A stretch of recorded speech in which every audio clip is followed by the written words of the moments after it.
अखिल भारतीय मराठी नाट्य परिषद अकलूज शाखेचे अध्यक्ष धैर्यशील भैया मोहिते पाटील यांनी 100व्या नाट्य संमेलनाच्या संपर्क कार्यालयाला सदिच्छा भेट दिली।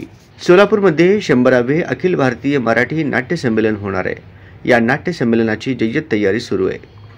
अखिल भारतीय मराठी नाट्य परिषदेने सोलापूरला 100वे नाट्य संमेलन करण्याचा मान दिला आहे।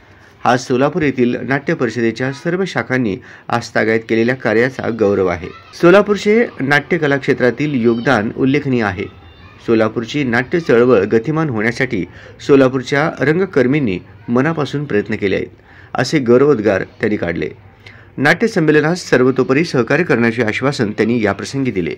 शतक महोत्सवी विभागीय नाट्य संमेलनाला पहिल्यांदा मी अकलूज नाट्य परिषद शाखेच्या वतीनं शुभेच्छा देतो।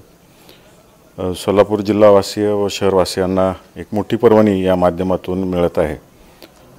या कालावधीमध्ये बालनाट्य स्पर्धा, त्याच पद्धतीनं व्यावसायिक नाटक तसेच प्रायोगिक नाटकांची पर्वणी जिल्हावासियांना उपलब्ध होणार आहे आणि बऱ्याच वर्षांनी असा एक मोठा उपक्रम आपल्या जिल्ह्यामध्ये पार पडतोय।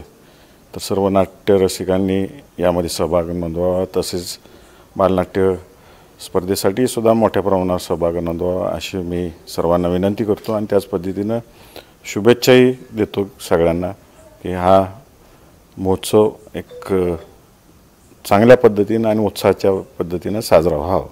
तसेच सैराट फेम सुप्रसिद्ध अभिनेत्री आर्ची उर्फ रिंकू राजगुरू हिलाही नाट्य दिंडीत सहभागी होण्यासाठी कळविणार असल्याचे त्यांनी सांगितले। सुरुवातीला नाट्य संमेलनाचे प्रमुख कार्यवाह विजयदादा साळुंके यांनी नाट्य संमेलनाविषयी सविस्तर माहिती सांगितली। यानंतर धैर्यशील मोहिते पाटील यांना सल्लागार नियुक्तीचे पत्र देण्यात आले। या प्रसंगी नाट्य संमेलनाचे कोषाध्यक्ष दिलीप कोरके, कार्यालय प्रमुख जयप्रकाश कुलकर्णी, समन्वयक कृष्णा हिरेमठ, समन्वयक डॉक्टर रणजित गायकवाड, कार्यवाह प्रशांत शिंगे, निवास व्यवस्था प्रमुख अनुजा मोडक, कार्यवाहक किरण लोंढे, दिनेश जाधव, विठ्ठल मोरे आदी उपस्थित होते।